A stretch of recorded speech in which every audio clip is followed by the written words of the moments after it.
don't have it downstairs. Downstairs would be underground. That'd just be weird. It's a weird place to podcast from. In the concrete slab. A bunker. I need a podcast bunker. Honestly, in the bunker. You could sound treat a bunker like really nicely. So maybe that's not such a bad idea. It isn't such a bad idea. Indeed. I mean, it looks like I'm in an office. I'm actually in a garage. Like if you guys like. Oh, really? I wish I had the space to do something like that. That's nice. That's a nice setup, actually. Yeah, it's.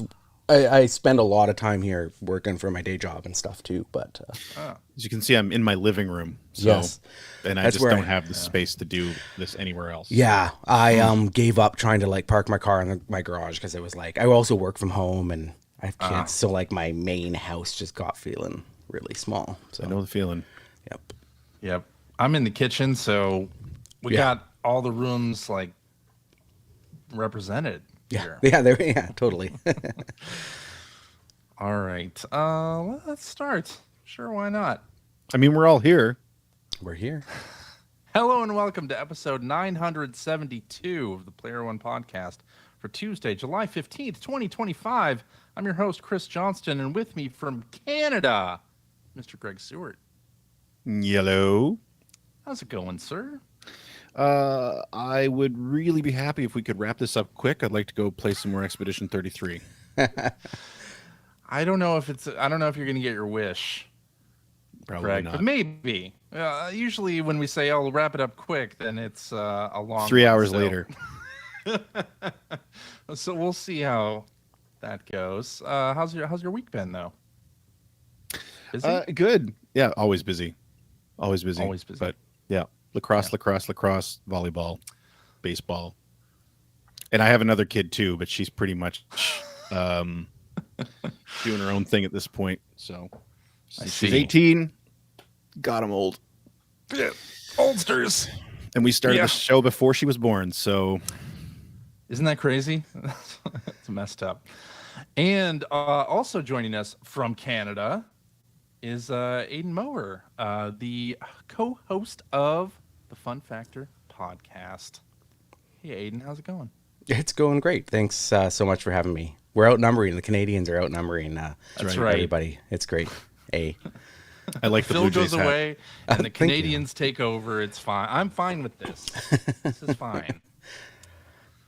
Yes. But yeah, doing good. Happy to chat with you guys today. And, I got to say, I've been reading you guys and fans of your work for an embarrassingly long amount of time. So sitting here talking to you guys is quite a thrill for me. Awesome.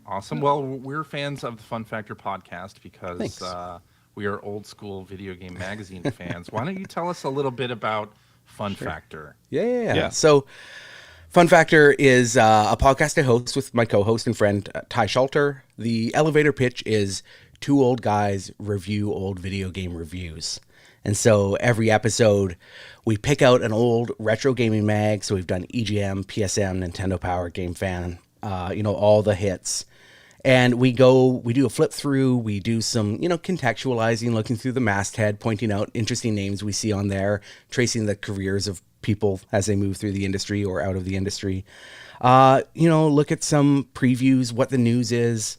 Try to take a look at, what's Nintendo Power saying about that generation leap between 16-bit and 64-bit and 32-bit, versus what PSM or EGM is looking at.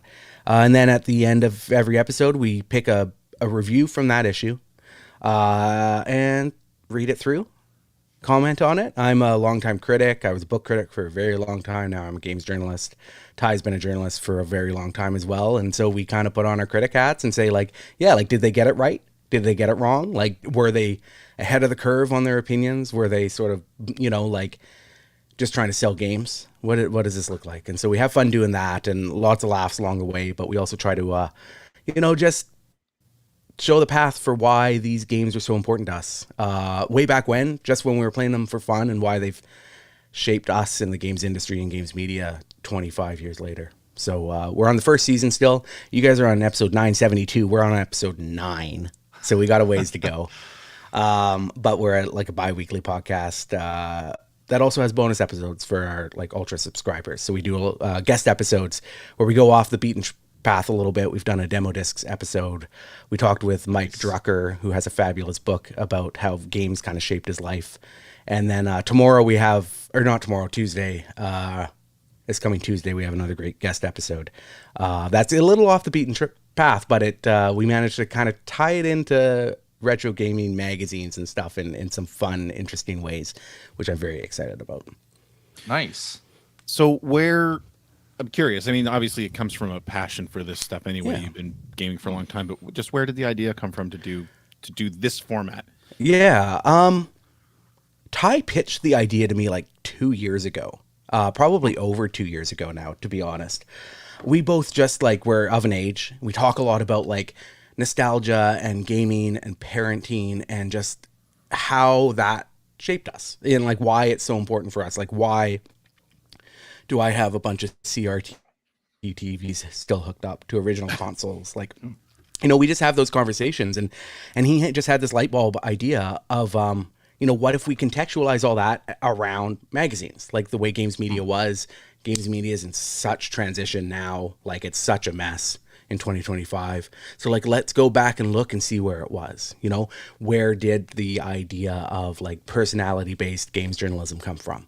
And like, we're seeing the start of that. And so the first season we're doing focuses on that transitional period between the like Super Nintendo and the PlayStation and 64. And we're starting to see some of that kind of personality stuff popping up, you know. So how did that get us from there to here? And doing it around magazines was just a good framing device. But I also have all my old magazines. Like, I'm looking to my left and there's a huge pile of all these old retro magazines. And so I've also been telling my parents and now my wife, like, no, I can't throw these out. Like, I need them for something. I will definitely need them.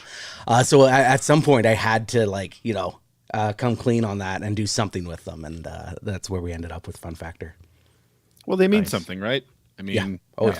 They mean something for sure. No, so yeah, one of the reasons that we decided to ask you on the show, because I know for me personally, I don't listen to a lot of podcasts. Yeah. Which is funny. I stream on Twitch a lot and I don't watch Twitch streamers. So it's very rare when I jump onto one and I get really interested in it. And yeah, Fun Factor grabbed me right away. I'm a big fan of Let's Read videos. For classic game magazines, but I don't think they translate to podcasts very well, because if they're done well, they're usually hours long. And I know some people like podcasts that are hours long, but I don't. I don't either. And that's what's a big, like, for us, a long episode is like an hour 10. And we're like feeling like heat at the end of that episode. We like being in that 45-minute to 60-minute range. So I'm glad to hear you say that as well. And that's the thing. I mean, you know, I know that your sales pitch is, or your elevator pitch is like, we're reviewing a review of a game, but you learn pretty quickly from the very first episode. It's like, actually, this is almost a curated Let's Read of this issue. That's exactly what it is. Where you guys go through and you pick out the sort of the interesting bits, the parts that you found interesting. And you mentioned something there a little at the beginning of that I really appreciate about your show. It's something that I, you know, as someone who's done Let's Read videos and who watches a lot of Let's Read videos, I haven't seen anyone really do, which is you trace the careers of people. Because a lot of these people that were writers in the 90s are still in the industry, and some of them aren't. And I find it really interesting that you've sort of taken that tack. It's something that I'd never even considered before. Yeah, it's really important to us to look at, like, who was making these magazines? Where did they go on to? How did they shape those sorts of, you know, the way gaming went afterwards, whether it was games media? Because, you know, during the era of like One Up, the Ziff days, I know you guys worked for EGM. You know, I then watched some of my favorite One Up personalities like Luke Smith end up going on to becoming a huge guy making games, right? And I'm like, well, if that happened there, it's got to happen elsewhere. And then you start looking through these mastheads and you're like, oh, whoa, yeah, it constantly happened. Whether that's somebody who was, you know, started in the role of, I think it was in the episode we just recorded, Steve, who was like a web jockey for the magazine we did on Player. And then he ended up running PSM for a while, I think. And he's still around, you know. We mentioned him in one episode and he, you know, like mentioned us then on Blue Sky in relation to that episode and stuff. And so those connections are really cool, and just putting names and faces and lives behind the work, and not just like the main staff, but I like to go through The masthead and find the people who aren't credited as much. So we did an Ultra Game Players issue right after they did a big redesign when they went from Game Players to Ultra Game Players. And like second person on the masthead is the art director. And she's not really mentioned anywhere else in the magazine, but like she had such a huge impact on how I felt about and engaged with those magazines. And so looking at, who was doing that work and who contributed to this outside of just the people who wrote the reviews was really important to us. And I'm glad that's like, hitting for readers, because that's the interesting stuff for us. Like everybody was so young in the 90s, Yeah. It's wild to me to like look at some of these mastheads and be like, oh, like I can't believe that person was writing in 1996 and they're still like, now they're 45 or whatever. It's pretty wild. And that's games in general. Video games are just so young. We have sort of the one thing that, in addition to Fun Factor, I'm also a writer. I have a book called Fight Magic Items, The History of Final Fantasy, Dragon Quest, and the Rise of Japanese RPGs in the West. And one of the reasons I wanted to write it when I did is because video games are so young that we still have original creators around. Like, Miyamoto's still around. Hironobu Sakaguchi, Yuji Horii. Like, they're all still around. You go into the PC side of gaming. Like, John Romero is still just making games, right? Carmack is still just making games. And they popularized, like, incredibly huge genres, and they're still accessible. And this is something that I want to do with this magazine is talk about this while the people who made it are still accessible. Still want to talk about it. Like you guys were there, and you're not very old. So we still. It's not like some of the like PC games history people are getting a little older. So that we have time with the podcast in a way that I don't necessarily with history books, but preserving history while it's still happening is so important to us. And that's a big part of the drive of the show. Yeah, that's a really good point. Yeah. I'm you guys know how you select what magazine you're going to cover, and then what game you're going to cover out of that issue. It's a little... So we have a theme for the first season, which is this transitional period. So that narrows things down a bit. As we got the show off the ground, we wanted to do a new magazine with every episode, at least for the first little while, so that we could hit broadly across like a lot of the major magazines. Ultra Game Players was the first time we doubled up on a magazine, because we've sort of like, we haven't hit all of them, but we're but Game Players and Ultra Game Players are practically different magazines anyway. Completely different staff, completely yeah. But yeah, it's a little, sometimes it's a little arbitrary. Sometimes it's because I just wanted to do the Chrono Trigger review in Game Players because I read it like 17 million times as a kid. Like that magazine issue sat beside my bed for years, and I would read through that review like once a week, twice a month, and so I just wanted to do that one. We also like wanted to look at big heavy hitter games to get people's attention. So many podcasts will sort of like, slow roll the big heavy hitters. Like you don't do Jurassic Park on your movie podcast until season 3 or whatever. Right. But we were like, no, like there's so many magazines, there's so many games. Let's just do the ones we want. And so, sometimes we have fun. One episode, Ty picked White Man Can't Jump, and we just reviewed a bad game. But other ones, we've done Doom, we've done Super Mario 64. So sometimes we'll do a review that has a lot of meaning to us. Sometimes we'll do a review because it's just an interesting version of the game. Because like when we did Doom, we didn't do PlayStation or, 32X, we did the Super Nintendo one. Because that's one of the most fascinating games I can think of. So yeah, it's a little different every time. This most recent review, Ty had a lot of... He felt like it said a lot about games media that other reviews at the time weren't. And I won't spoil what game it's for, but it's for a really surprising game. When he showed me what game he wanted to review, I was like, oh, that one's going to look funky. Like that one's going to look weird in the podcast app, right? When it comes in, people are like, really? Like Doom, Super Mario 64, and then this game? Really? You did White Man Can't Jump, so you've kind of opened that door. We opened that door, but we also saw like stats for that episode. And the banger games bring in more listeners for sure. That's fair. But that segment of reviewing that review is one of my favorite we've ever done.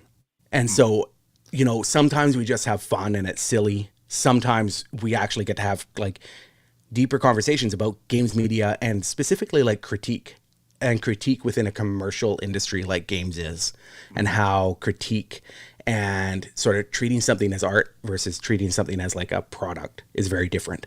And how games media did well and not so well at that in the 90s and now. It's interesting that you said that about being able to go and have fun with something like White Men Can't Jump, because that draws an interesting parallel as someone who worked at EGM, and CJ, you probably be able to back me up on this. There was a different it was a different feel when you were reviewing, say, a big like Final Fantasy X. Like, this is an important game and you want to get this right, and as opposed to something like White Men Can't Jump, where it's just fun to do because the pressure's kind of off. I mean, the bad part about that is that it was really easy to slip into meanness. And I think a lot of us who were doing that back in the day and in the 90s, you didn't even really think about it too much because you weren't considering that real people made this. And, you know, most people don't set out to make a terrible game. So it's just fun to drag it through the mud. But some of them did deserve it. But yeah, it's just it was always, I don't know. I don't even know if I'm using the right words, but there was just sort of a lightness to be able to review sort of nothing games like that, or games that just everyone already knew were not going to be worth playing. And I guess the nice part about it too is every now and then you discover a gem where you be the one writing the review, where it's like, actually, you know, take a look at, I don't know, Wacky Races, Rocket Robot on Wheels. You know what I mean? Like, there's actually a good game here. Yeah. So the studio called Sucker Punch made it. It's really good. Those guys are going to go places. Those guys are going places. One of the weirdest things we found was we were doing a flip through and we were kind of laughing about some of the games. I think it was Game Fan, and it was like at the back of the magazine in this like Japan special section, and it looked like a House of the Dead, or not House of the Dead, Seventh Guest style game. But it looked like a PlayStation version. It was like the colors were too bright. The character designs were awful. And I was like, what is this game? I've never heard of this game. It would only ever appear in something like Game Fan. What is it? So I Googled it. Didn't even have a Wikipedia page. But it was a 2-page spread, like with like, you know, 25 screenshots. Like, you know, it got like a lot of space. And I was like, what is this game? So I went digging deeper, and it's actually made by Gust, who's done like the Atelier games, which are huge now, right? And there's like a million games. And so you do find those connections when you go back to these old magazines. And even though this game didn't look great, it still led me down that rabbit hole that ended up, you know, leading to a discovery that I thought was pretty fun. Yeah, exactly. Yeah. It's surprising, like some of those developers who were around back then making, you know, B, C, D from tier software.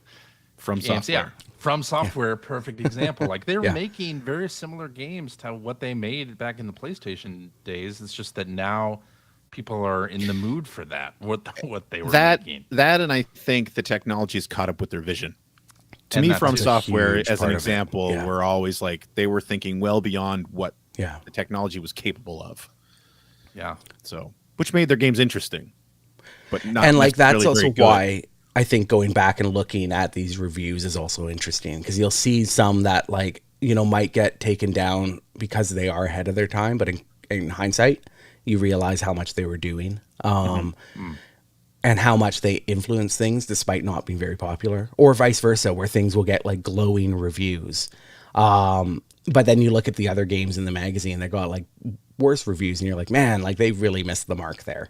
Like for instance, the episode we just recorded for Ultra Game Players, I'll give away the game a little bit, but it was a Game of the Year issue, and Mario 64 won. But then like number 4 for that year was Fighting Vipers, which is like I love okay that game. Sega Saturn fighting game. But like in that same issue is like Panzer Dragoons Y, is like Tekken 2, is, you know, Quake, Duke Nukem 3D, like none of these other games that in hindsight are much more popular long term, probably had a lot more influence long term, you know, missed out to like, you know, what's admittedly a decent fighting game, but it's not even the best Saturn game that year, Right. or even the best fighting game that year, but it ended up in the top 5, which was interesting because you kind of see how Ty and I talk on that episode about how that shows off what like sort of office zeitgeist and culture can also do. I was just going to say that. Which I love. Now, it drove me crazy as a teenager reading that and being like, what do you mean? Like fighting vipers, Super Mario RPG's right there. But in hindsight, I love looking at that stuff and thinking about how the shape of the culture in one office will end up with a top 5 with fighting vipers in number 5. Absolutely. Just cool stuff. Yeah. Gee, Craig, do you think that ever happened at EGM? Well, it's funny because the game that immediately springs to mind, and it's so stupid because this was a huge game, but Halo was that game for me. I know Halo was, critically acclaimed anyway, but I know for me personally, my love of Halo began and ended with the first game because I was working at EGM at the time and we played Halo every night. Every night. Because of that experience. Yeah. It's like and it is a good game. I mean, it deserved the the reviews it got, but I know like for Halo 2 I wasn't working at that office anymore and bounced off it hard because it was all about being in that environment, being in that echo chamber really. Yeah, totally. But yeah, that happened all the time. Yeah. For sure. And how sort of targeting those environments with certain gameplay styles and stuff would give a game a leg up probably, because if you could appeal to that group of frankly like 22-year-old guys, you were more likely to get that favorable coverage even if it wasn't like necessarily as broadly appealing. I don't know if game developers and publishers were quite that savvy, but I don't think it worked at least, or I think that's a big part of the reason why some of those games and genres remain popular at that time. But it's also like a cyclical effect where, the popular stuff then gets the good releases and, it self-perpetuates a bit. I'm thinking, CJ, the game you were actually thinking of was probably Speed Devils Online. Speed Devils Online. That game has no business sitting so high on my list as it does, but CJ and I played that endlessly. The big I one didn't for even like review that game, but I played it. I don't know so what that much. game is. That game got I think that got a mini review, one of the mini capsules, because it wasn't important enough to get a full review in EGM. I have if me and my friends had run a gaming mag like in the early 2000s, it would have been like half Tibia. Do you know what Tibia is? Yeah. It's like this Ultima Online type-ish like MMO. I never really got into it, but me and like my friends were like, they'd basically be running 24-hour accounts where like they'd take shifts and some of them would go off to sleep while the next one took a shift, and it was all we talked about forever. And it's not really a good game, or at least not compared to what I felt was available on there. But that would have been one that like in that office, like our magazine would have probably featured like an unusual amount of Tibia content back in 2002 or whenever that would have been. Yeah. It's interesting, like the era that you're talking about in your show is the era where we first really started seeing in the press the obsession with the blank killer. Oh, yeah. Yes. Yeah. Especially Super Mario 64. I mean, that in particular is like, okay, this is the game. Like, where is the next? Like, who is going to have the next thing that, like, blows us away in terms of control, graphics, whatever? Yeah. Looking back at that now, like, what's your take on that sort of search for that? Yeah, I mean, a big part of it too is like I do think about. I talked a little earlier about like viewing video games sort of through like culture criticism, I guess, and viewing it through like product criticism. And I think the concept of like a Super Mario 64 killer is like a product criticism style of idea. Like which one of these is going to steal that crown and become the one everybody talks about? Not what makes this uniquely like interesting. What makes this sort of like worth your time? Why do you want to play this in addition to 64? It's like one of these has to crush the other. And that probably leans into a lot of the like real like rise in casual competitive video games like coming to living rooms in a big way, like Street Fighter, Doom multiplayer becoming more accessible, and then you have the Halos and you have all that other stuff. GoldenEye was just around the corner. But like the big thing for me is like you look at Knights on the Saturn, Crash Bandicoot on the PlayStation, like those were the ones that were supposed to be the Mario killers for each of those companies. They're so different. those three games. Like Yeah. they're like not anything alike. And so positioning them against each other as like one has to come out on top is crazy, because like they're not even trying to do that, especially Knights isn't trying to do the same thing at all. And they're all three of them are really good. And so positioning it as some sort of battle royale, I just think undersold the fact that games are good and they should be allowed to be good without competition. Now, you know, budget and time was big. Like one of the reasons I had the magazines was to use it to convince my parents to buy the game I wanted, right? Hey, look, like EGM gave this a perfect, 10, or it got like 4 9s. Like, look how good it is. So there, like people did want some guidance on what to buy, but I don't think there were a lot of people that were like, oh, like, should I get, like you had a 64, so you're going to get Mario, right? Yeah. You had a PlayStation, you were going to get Crash Bandicoot. You had a Saturn. I mean, nobody had a Saturn in the United States, but Hey. Okay, we're never. Canada. Craig, I love the Saturn, but for its like Japanese library more than the Western one. But yeah, so I just think like making it the zero-sum game was just like bad for everybody, probably. In hindsight and at the time, like probably more to sell magazines, quite honestly. Like to see that on the as a cover line, like is a sort of attention grabber. Right? Absolutely. And like all the magazines during that era started getting bagged, partly for like demo discs, but you couldn't like see what they said about. Partly so you couldn't read Super Mario 64. You couldn't read it in the store. You couldn't read it in the store, and so you had to buy it. Would I open them when nobody was looking and read them in the store? Like for sure. But yeah, I do think that there was that big marketing aspect that, the publishers probably loved, but I don't think it really, like I had a PlayStation and Nintendo 64, so I didn't care if Crash Bandicoot was better than Mario 64. I wanted them both to be good. Yeah. And maybe that was unique. Maybe it wasn't. I don't know. But yeah, I'm glad we're past that. Fast forward to today, like if you were a publisher putting out like a multiplayer game and somebody said that your game was a Fortnite killer ? Like you would be terrified of that. Like suddenly the pressure is like ratcheted up so far. And can you like name off the top of your head an actual Doom killer? Like Doom is still on top, right? Like there have been good and very good and amazing first person shooters, but like none of them are like objectively better than Doom, right? No platformer has ever had the impact of Super Mario 64. Since, right? Even as much Mario as I love Nintendo exactly.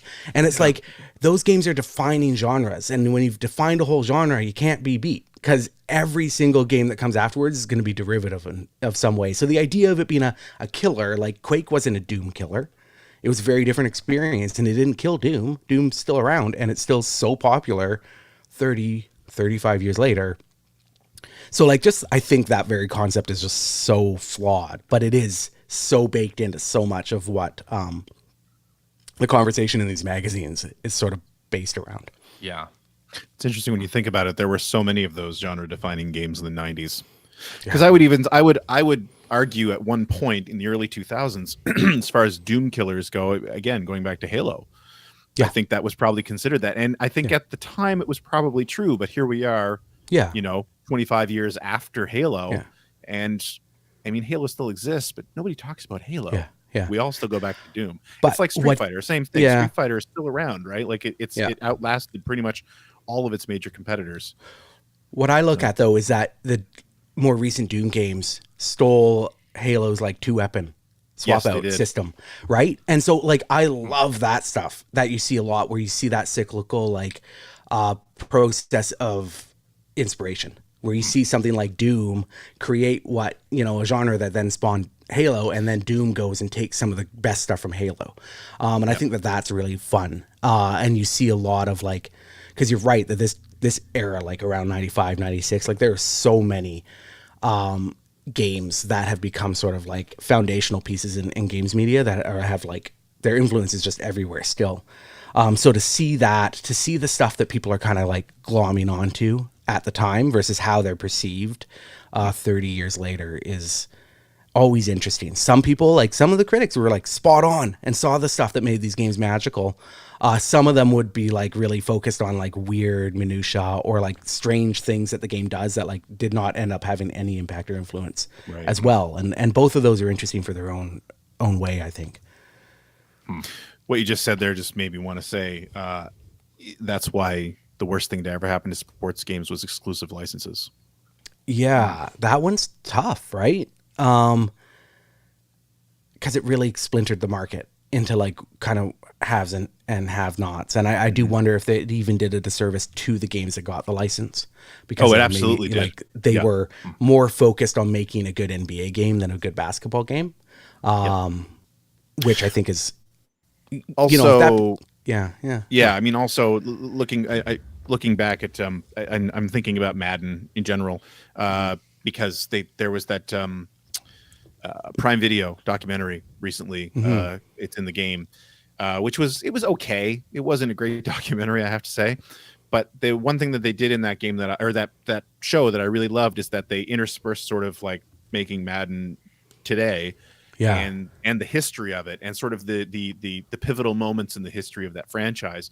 And at one point, they're actually talking to Brandon Justice, CJ, you know Brandon, I think, as well, who was a producer at 2K. Yeah. And then also he ended up at EA with Madden.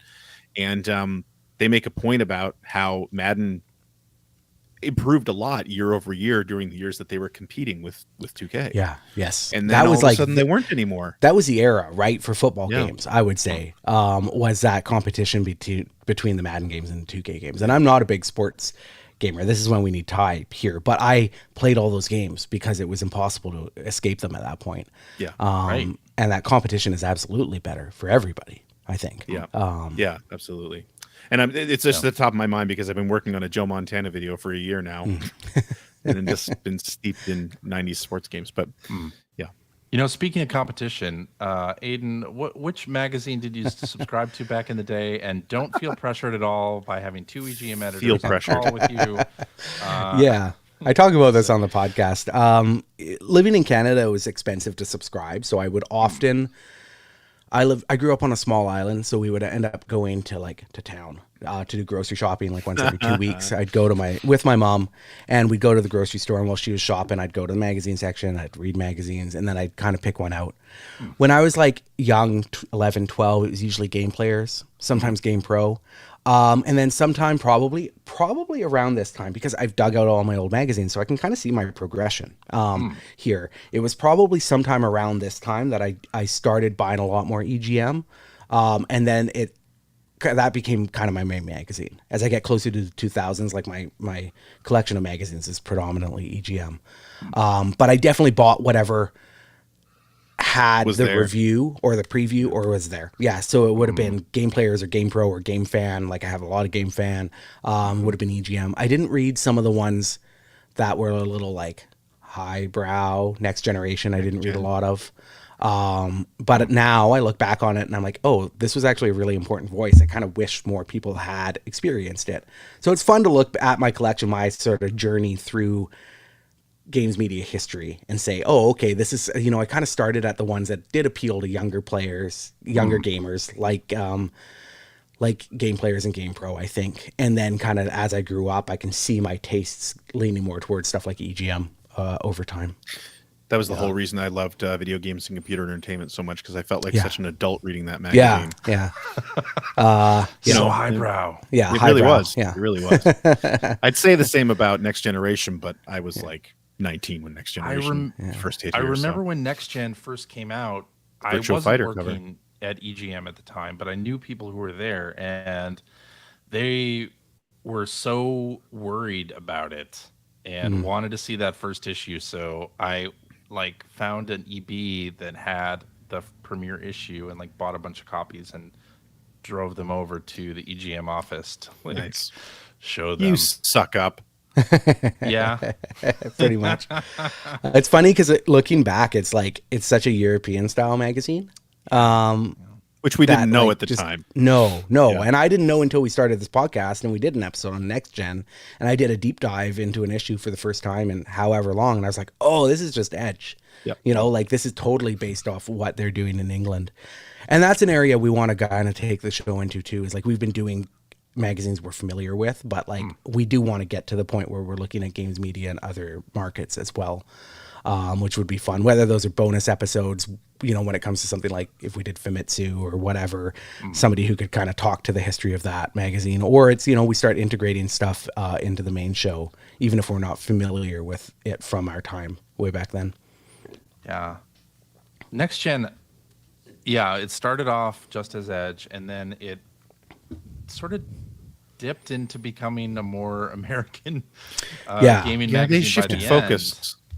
Pretty much around the time of they changed the name to Next Gen.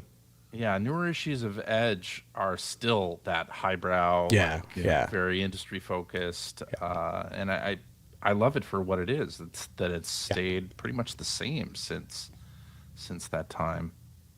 Didn't happen a whole lot in the U.S. for sure. No, there's always like all of the magazines were always going through transformations, and you know, which was interesting to me as a reader growing up, just like, you know, not wanting to lose what made those magazines special. But I was usually pretty excited, like the game players to ultra game players, like it's just better, it's ultra, like let's go. Okay, I have a question, and maybe you can answer this, because I thought this was game players, but as I've gone back and looked at previous issues of gameplay, scans of issues of game players, I am certain there was a video game magazine, which I thought was Game Players, that used to have the paper stock would change in the middle of the magazine. Oh, like half the magazine was like almost like newsprint.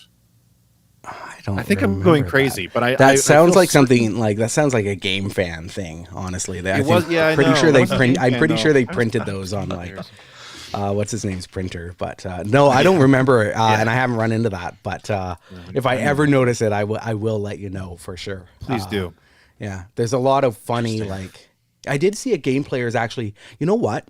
Ultra Game Players, in the issue we were just looking at, there was a printout in the middle. It had a big picture of Bill Donahue on it, so it wasn't like an advertorial type thing. That was like monotone, like it was green on sort of, it looked like paper stock, like newspaper stock. Maybe that's what you're thinking of. I'll send you a link. Maybe. And it could be. And it was definitely like Game Players, like, something they put in there and designed. I can't remember. Okay. We didn't really look at it in the flip through, but it was in there, and it did sort of look like a 2-page little magazine halfway through. But that sounds like forced feedback. Do you remember that, CJ? Is that what it was called? Yeah. The newsletter for EGM for subscriber issues.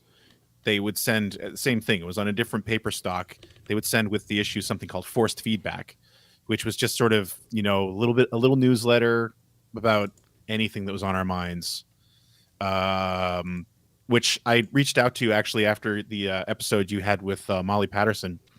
Yes. Which, by the way, anyone who's listening to this, and I thought you guys making this, because it was a subscriber episode, but then you made it free for everyone. Anybody listen to this, go listen to the Molly Patterson episode of Fun Factor. It is incredible, and it's so funny because I'm in your Discord and I remember her saying that she was so worried that it wasn't going to be interesting. I know. Like, I was glued to it the entire time. Like, same. She does not understand how amazing it was. Ty and I were so nervous for that episode because we were like, oh my gosh, like Molly said yes, like how are we possibly going to do justice to this? It was incredible. And then you just get Molly on, and her depth of experience and knowledge is just above and beyond, and it was fabulous talking to Molly. Yeah. I ended up reaching out to her because, of course, she's one of the key people in the EGM.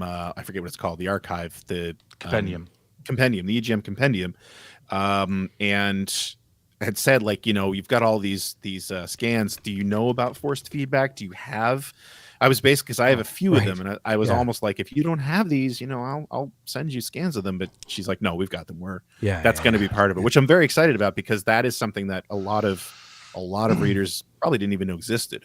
Yeah. Also, did the readers even understand what half of that stuff was about? Because often it was like office in jokes. I have, and I wish I had it handy, but I don't. But I have one that's just, I know there's a prominent picture on the front of it of you and Sean Smith, and Sean flipping you off. Yes. Over something.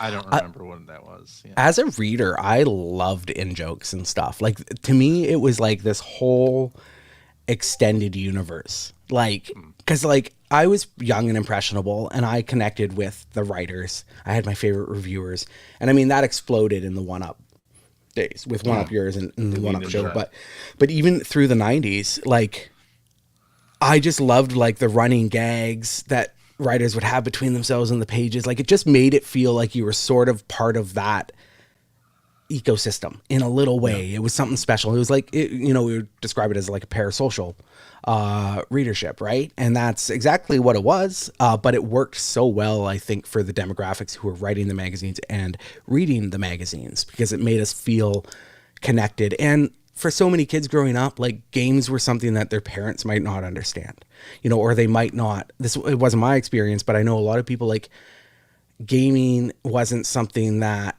was popular at their schools. It wasn't something they could share socially with people. It was something that made them an outcast, which I was always surprised to hear. Me too. But connecting with, other people who love these games enough to write about them and feeling like they're your friends, I think was really important for a lot of readers. I did send you a screenshot of that newsletter. You're exactly right that this was, I popped it in Discord, our chat, and it was a newsletter, subscriber newsletter, Altered Game Players. I don't know. Clearly on a different type of stock. I absolutely love that the opposing page on this scan is Bubsy 3D. That is so. yes, indeed. That's the universe. And yes, this is Employee of the Year, Crazy Bill Donahue. I was a big Bill Donahue fan. Well, I mean, talking about personality, he was a big personality in the 90s. I can, looking back and like, is this a character? Like, is this, or was he actually like that? But he was pretty Chris funny. Slate or somebody who worked at Game Players, whether that was he like that? Yeah. And they were like, yes. That's the only way you can describe it. Like, was he like that? Because Game Players, we didn't have very much interaction with Game Players folks at all. No, it was like, we knew the Game Informer staff, we knew the Game Pro staff quite a bit, some folks from Game Fan, but not a ton. Interesting. And no one from Game Players, which was, I don't ever remember. Tips and Tricks, we used to run across people from Tips and Tricks all the time. Yeah. At different events, but I don't. If Game Players folks were there, I never. Yeah, only much later did I ever talk with Chris Slate. So I do wonder if there was maybe some, I don't know, corporate like stuff about that. That maybe they were encouraged or discouraged from sort of fraternizing, but I don't know what the industry was like at that point. But it could be, or I mean, a lot of times geographical too. Yes, I'm looking up right now where their offices were, but where were their offices? Were they not? They were in North Carolina. Oh, really? Game Players. I think wow. Okay. Image. Yeah, I'm finding there's California in here. There's like, I'm just looking at the masthead, New York, but that's for international licensing, so it doesn't actually really. I can't really tell off the top. But the other thing might have been too, and I don't know, maybe their budget wasn't that high, but I mean, one of the things we always used to run into on Press. Sorry, some of the people we always used to run into on Press Junkets were like sort of well-known contractors and freelancers that would just go to all of these things. Right. That's and true. So, it might have just been a lot more feasible to pay them to cover this stuff and or pay them for stories after the fact than send somebody. If the budget was low or maybe the staff was too small to lose someone for a week. It's but now that you say that, CJ, you're right. I don't remember sort of running across Game Players people in person very often. One of the interesting things too is like, if I go back and look at an old EGM or Game Fan or whatever, I'm like, oh, I still recognize those people from their work now, right? They're still in the games industry. But I look back, and other than Chris Slate on this issue of Game Players, Ultra Game Players, I don't actually know that I see anybody from that issue kind of still in games media or making games. Doesn't mean they're not, but it does suggest that they're maybe not, like as connected to that games community. How much that has kind of kept the whole entire games media community over years, that it is a pretty small world overall. Feels like it's getting smaller all the time. Smaller by the hour. You do see people who have like formerly been at video game websites going into the other side of the industry. Like I do see that quite a bit. Yeah. So there's a lot of that with like magazine editors from back in the day too. Yeah.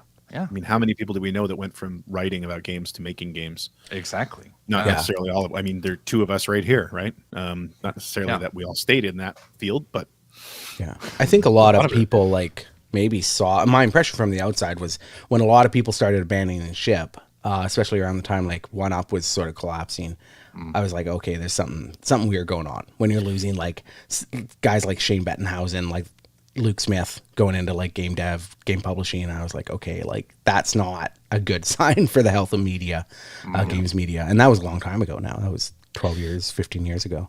1UP collapsing was kind of what finally kicked me out of even freelancing in games media, because boy, was there just a giant pool of really talented writers all on the West Coast. And me sitting up here in Halifax, I didn't have a chance. Makes it impossible, right? As somebody who like, I've written for some pretty good places. I've got some good bylines, but like my entire experience since getting into games journalism 5-6 years ago is like, I'll write a great feature, I'll get paid for it, and then my editor will either get fired, move into game dev, or the site will get shut down. And it's happened over and over and over and over again. And then every time a site gets shut down, you have that flood of experienced games journalists, games media people, who then push everybody else lower on the totem pole, even lower, And so when a site like Polygon shuts down, but effectively shuts down, anybody who is left has pretty much quit at this point. Like I'm not competing against Nicole Carpenter and Maddie Myers, for columns or for freelance spots when there's no money. And so that just continues on and on and on. And it's so impossible to the point where like, this is a point in games media where I'm like, I just don't know that I have it in me to continue to pitch, get very few responses. And the responses I get are like, hey, I love this story. I just don't have any freelance budget. Yeah. And so starting a podcast, that's where the money is, right? Wait, what? That's like, hold on. Like I kind of mortgaged a boat based on like projections for Fun Factor. So like, I'm just like, just wait. Good luck with that. Yes, we've got a business plan. The line just goes up infinitely. Not to get too negative about games media, but I mean, that was my dream job. Yeah. When I started writing professionally for video games magazines, it was my dream job. And but in hindsight, it made the rest of my professional career a little tougher because and now looking back, like today, I wouldn't want to be in the games media. I just wouldn't. It's not the same thing that I loved back then. And a lot of that has to do with how the industry's expanded too. But I can't imagine making a living doing it at this point. So no. I see people who are trying to do freelance full time, and like I have a day job and I have a podcast and I write books. And so for me, it's like, I want to write the stories I want to write. I don't want to chase guides, pitches, like I don't want to chase stories that I don't care about. I want to be able to I just want to be in a position where I can come up with a great feature or a great idea, and I can reach out to an editor and say, hey, I got this cool idea. Like, can I write that up? That used to be what it was like. That's my impression, but now it's like, I've been doing this for as long as I've been doing this. I have bylines at Wired, Washington Post, IGA, like everywhere. And I'm still sending emails to slush piles, like, pitches at wherever.com. And it's like, man, like, how do you start from scratch every single time? And and so for me, a lot of that is like, that gave me the kick to start Fun Factor with Ty. Cause I was like, you know what? I'm kind of tired of not getting to do the work that I want to do. Cause I'm spending all my time pitching.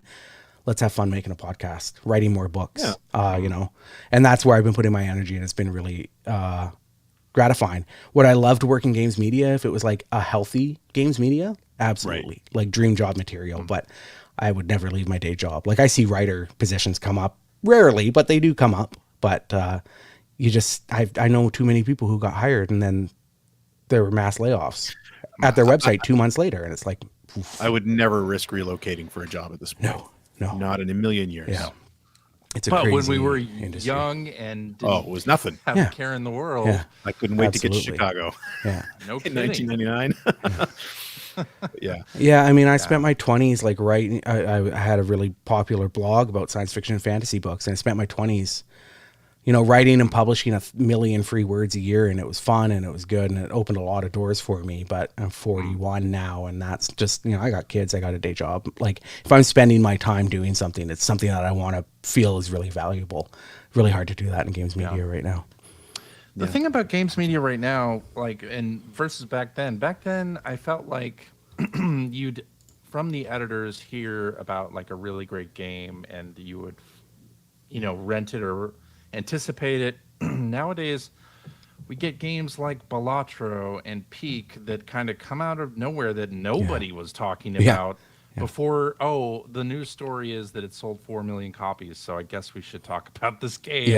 Yeah. Now It's so like it's flip-flopped from the editors saying, hey, this game is really good, you should try it, to the audience saying, hey, this game is really good, and then your IGNs and GameSpots and Eurogamers and kind of waking up later and going, oh, that game that is about climbing mountains cooperatively, that sold 4 million copies? Like, okay.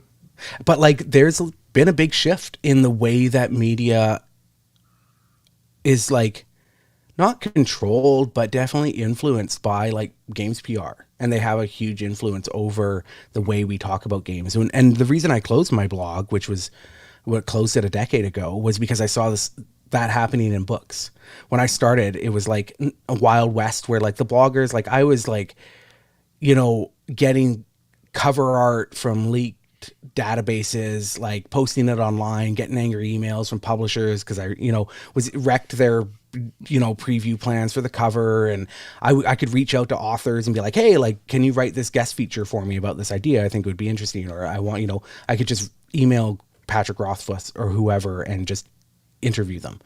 And then it started to be that like I had to go through PR to get that stuff. Mm-hmm. Or instead of the covers getting sent to me at my blog, it was like IO9. And it was like they started to recognize in book publishing how they could cut out sort of the people who were on the ground floor, and they could dictate and kind of set up the message that they wanted to write, at least pre-launch. And they started locking stuff down a lot. And I think the same thing kind of happened in games with a lot of big games. Writing about games is a pain in the ass because you can't talk to anybody. I'm writing a book about, Suikoden for Boss Fight Books. Mm-hmm. I have spent 2 years trying to talk to the Suikoden team. They have a new Suikoden remake out. I can't talk to them. They did a whole game for Rabbit and Bear Studios did a whole game. Could not talk to the creators. I'm writing a book about it. I have a feature in like Retro Gamer about Suikoden coming up. It's like, if you guys aren't going to let me talk to them, like, what are we doing here? How do you like write about and cover games in an instance where you have to go through PR who's like, oh no, like you're not Vulture, you're not the Today Show. We don't have time for you. And that's like that's hard. And so, but then on the flip side, the indies are really, really great to work with. I was going to say, that's where I think you start seeing stuff like Balatro catch on because it's so, writing about it is so agile. You're not having, as an op-ed writer, you can come up with this idea on the fly, and it doesn't necessarily have to fit into like an overall content strategy for that game release that, your editorial team, based on conversations with the ad team, has sort of like pre-described. And so Balatro and indie games have just that agility that allows for more and better stories to be written and get like really like run with the excitement around them. Well, part of it too is that stories, if I'm writing for a games website these days, you have to write about the big games. Yeah. And only what people are talking about or what they're going to click on. But you can't. It's not only the PR messaging. It is, what drives the clicks? It's got to be a survival horror game, or it's got to be a shooter. Like, it's got to be in these established genres, or it's got to be from creators that people know to care about it. Or everybody loves negativity, so Marathon copying like somebody's art, that's a headline because now we can talk bad about Marathon, It's really tricky. Like, that's absolutely the case.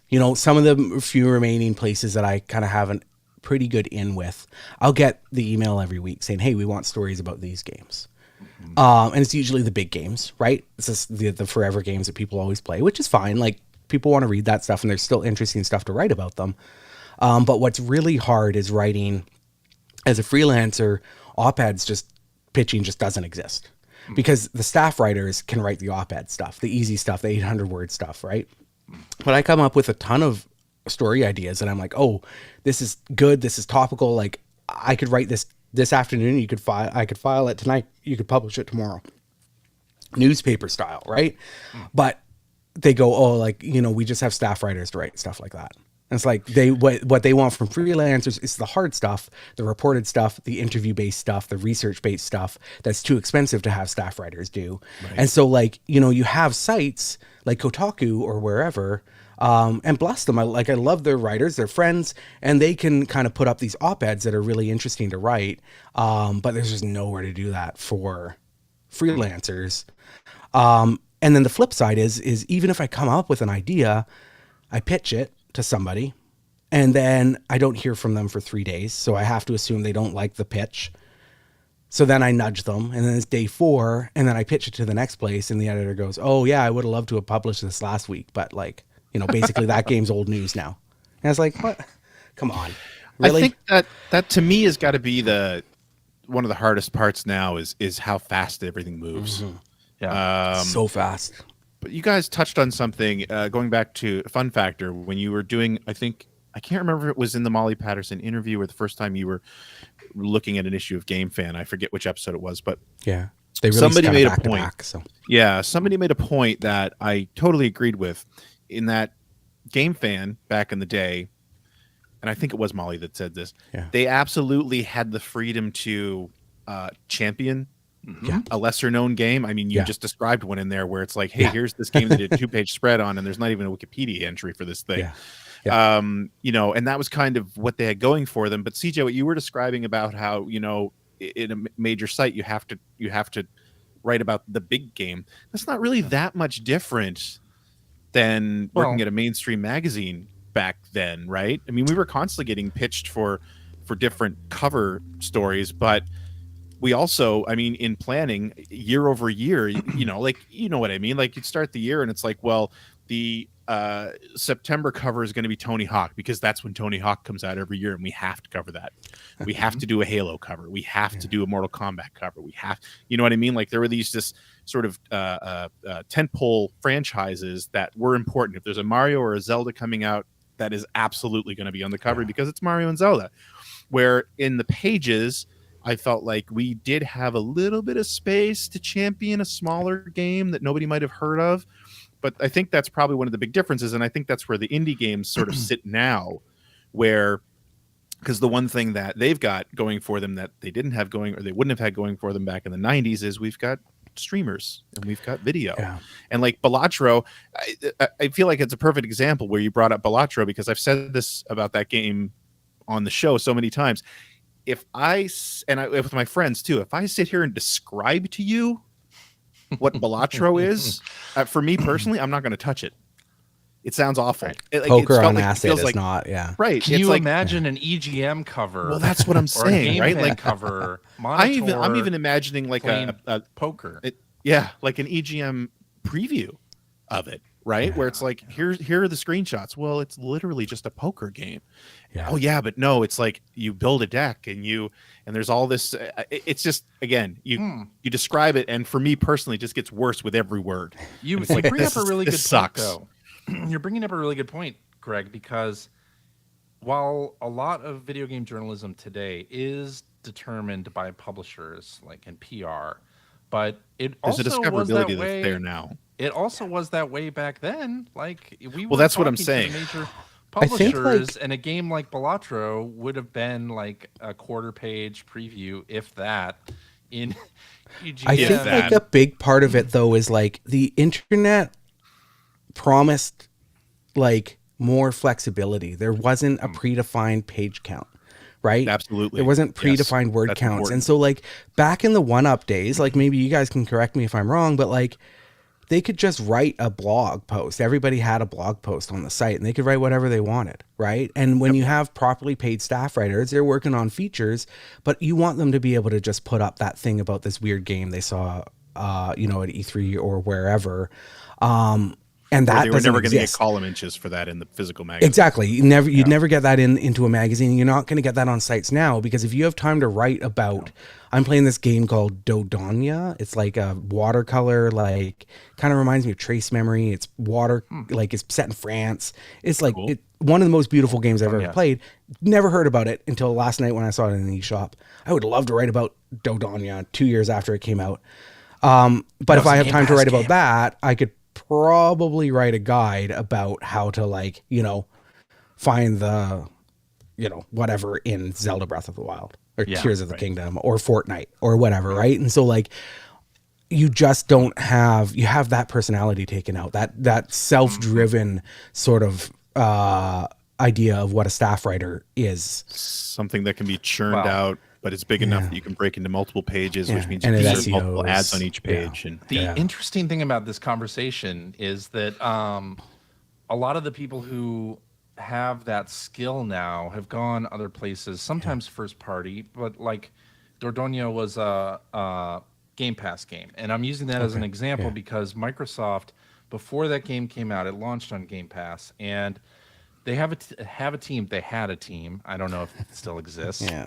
That sees all of this like preliminary work from publishers, from developers, and these are games that have not been announced, no hype whatsoever, and they are brokering these deals like Expedition 33, Clair Obscur, based on what they think the audience is going to want. And you look at presentations like State of Play, you look at Nintendo Direct, like the people in those companies who are determining what goes in those are the people who are have those skills. And actually they're playing the role that game journalists played in the 90s. And quite a few of them are former games journalists themselves, which is also surprising. But I mean, games journalism's always been something that sort of preys a bit on that young writer, right? That hungry writer, because they're like you guys were just saying, you were willing to move to Chicago for probably, I can't imagine EGM was paying you guys very much, well, but it was lived there and I lived with my parents. Okay. So yeah, it worked okay for you, but that hungry, starving writer trope. I'll tell you what, when we moved to San Francisco, I can only think of maybe one person who did live with a roommate when we first moved. I couldn't believe, even when I was 20, I couldn't believe that you guys, that one up in EGM was based out of San Francisco. But the one thing, frustration that I've had too on the flip side is I've been finding it harder and harder to get access to games to talk about them. Like with the Switch too, I reached out for multiple games, either to be told, oh no, we don't have any review keys, or we only have review keys for influencers. So that brings up a really good point, and that's what I wanted to ask you about, because back, I don't know if I'll phrase this right, but you mentioned something earlier in the episode about you weren't sure that PR teams back in the day were quite as savvy as you might think they were, as far as and I would argue they probably weren't. Interesting. There were definitely negotiations. Fewer outlets to deal with. Well, that's what I'm saying. So the outlets had more power, for sure. Okay. But the numbers weren't nearly as high as they are for influencers now. But you'd have people negotiating covers, and for me, speaking as my tenure at EGM was doing previews. So, I mean, I had people pitching me for this should be a bigger preview, or it would be great if you got a page or something like that. But it really was just again, these are our major games. These are the ones that we're sort of banking on for the holiday. These are the ones that have had the most budget behind them, and we're going to market it like crazy and blah, blah, blah. I would say now, at least for the bigger games, that the PR firms are extremely savvy now. And you said influencer, and that's exactly what I was going to bring up, because it's why would you send a game to a freelancer who's going to be working for one of the major sites when you will get so much more reach if so-and-so influencer with 2 million followers will play it for a week? The answer to that is because keys nowadays are infinite. right? Like I know Well, that they're exactly. like It's artificially stupidly limited, Yeah. but like back in the I'm day, gonna- if they were having to make like gold copies to send to you guys on like dev kit machines that were whatever lent to the office, like that's a different story. But like, you know, it is and it isn't because we moved to CDs. Yeah. Right. I'm going to give you a behind the scenes look real quick because this was the case, you know, when I started working on PlayStation stuff and Nintendo stuff. They're not unlimited. Yeah. They are limited. I mean, the artificially though, right? Like somebody, the publishers will give you an allocation, and then if you want more, you will have to pay. Yeah. You'll have to pay the first party. 30% which is what people have told me. But in my day job, I've also generated and handled digital keys for digital products. Yeah. And I know exactly how they're made. Steam, you can request. That's what I've heard. Steam is really good, and I've heard Nintendo is really hard, and it's gotten harder with the Switch. But it's still like at some point, it's an arbitrary number that somebody came up with. But like, I'm not trying to steal your game, guys. I just want to write about it. I want to write. You know, if you I want to do a PR person though, and you only have a few hundred. And I get why PR has to like, totally. But like the idea that PR can't go back and be like, hey, we're out of keys. Can I get 100 more that are generated by the press of a button, like on a computer? Like it's artificial, and that makes it. Yeah. What I think is really interesting about what you're saying though is I came up through CJ did fanzines. I came up doing websites. Yeah. Right. Video game websites. Yeah. Back in '97. I could reach out to almost any publisher and get not a ROM, not a cartridge ROM. Those were really hard to get. But when we went to mostly optical media, man, I remember having a stack. Yeah. Like I worked each week to go through. That was like me with to mail that book stuff. blogging. They had to make it stuff. So I don't know. That's exactly right. And I think like my experience as a book blogger for a long time was like I got so many books. I had stacks and stacks and stacks of books that I didn't request. Read them. Yeah. And these are books that sell for $40 hardcover. And publishers would send me every single book. I'd get 3 books from each publisher every week. And not cheap. And my parents' house still has 5,000 books. You know, and part of that's like my dad's collection, but like the number of books I would be sent, and the book itself, the production cost would probably cost $18 or whatever. And then sending it out Canada, I saw the shipping labels. They were spending $15 to send it to me. And now you're telling me that you can't get me a code, a download code? Where there's absolutely no overhead? You know, that's what I'm saying is come they're on, much more savvy now, right? They're much more savvy now. But how does like a guy like me with 10,000 followers on Blue Sky, very highly engaged followers, doing a big thread on your game, how is that not worth the minuscule amount that like whoever generates this game? It is to the right publisher. Yeah, it's not. And you got to find those in Activision, Microsoft, whatever. Like, but to smaller publishers, that is very important. It is. I think there's another element to it, and I mean this sounds a little nefarious, but I do fully believe this. In that, when you go the influencer route, you're much more likely to have people who are not going to be super clear that this was something they were provided. Yeah. For coverage. Not always, but you know what I'm saying? Like, and not so it feels more provided, natural. Being paid to do, right? And with it's larger influencers. I guess if I'm leaning on like Blue Sky or whatever podcast appearances, and they go and look at my Blue Sky, and I'm a critic who writes critically about games instead of just sort of like they don't want that engaging with them. Like they don't want that. And that's, you know, I get that, but I'm still going to write back to them and be like, hey, like, you know, give me this game. Like all exposure is good exposure. And I know that, and they know that. But absolutely they don't like where, you know, if I ask for a game and they see that, you know, I was like asking questions about it or whatever, they're not, they're going to be less likely. But what frustrates me at the end of the day is telling me that you only have keys for influencers. And it's like, come on, man. Like, especially on Steam. That's it's just wild. So it's, you know, it is what it is. Then there are other like teams that are great to work with. Ironically, like sometimes Square is really hard to work with. Sometimes they're the absolute best to work with.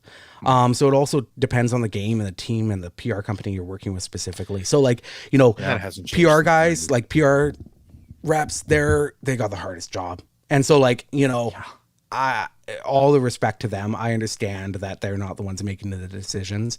And, you know, at the end of the day, maintaining strong relationships is the most important part. But how do I do my job? Like I said this on Blue Sky a while ago, like PR wants me to provide a platform where I'm going to write about the game I'm requesting, but the platforms want me to have access to the game before I can pitch them and get them to say, okay. So it's like that chicken. If I don't have the game, I can't write about it. If I can't write about it, I don't game. So then like, where do I go from there? You know, and there's more and more of these sites. Yeah. You're in an ecosystem where minutes count. Yeah. Yeah. Absolutely. Right? It's not like back in the day when it's like we have a 2-month lead time.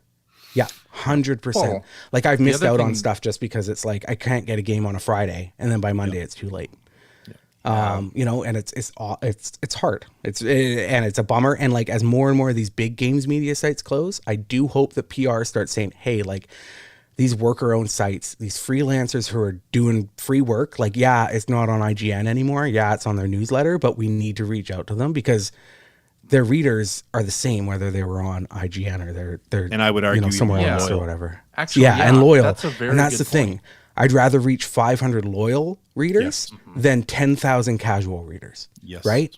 And I hope that we start waking up to the fact that like we need to support individuals and not like, you know, outlets basically, but we'll see. People who are making great content and the audiences that they bring along with them. Yeah, too. exactly. Like, And again, that's why influencers have so much power. Yes. They're called influencers for a reason. Yeah, absolutely. Right? I mean, they have loyal viewers and listeners who will do what they say. Yeah, 100%. So if they like but a thing, also a game consumer that is more apt to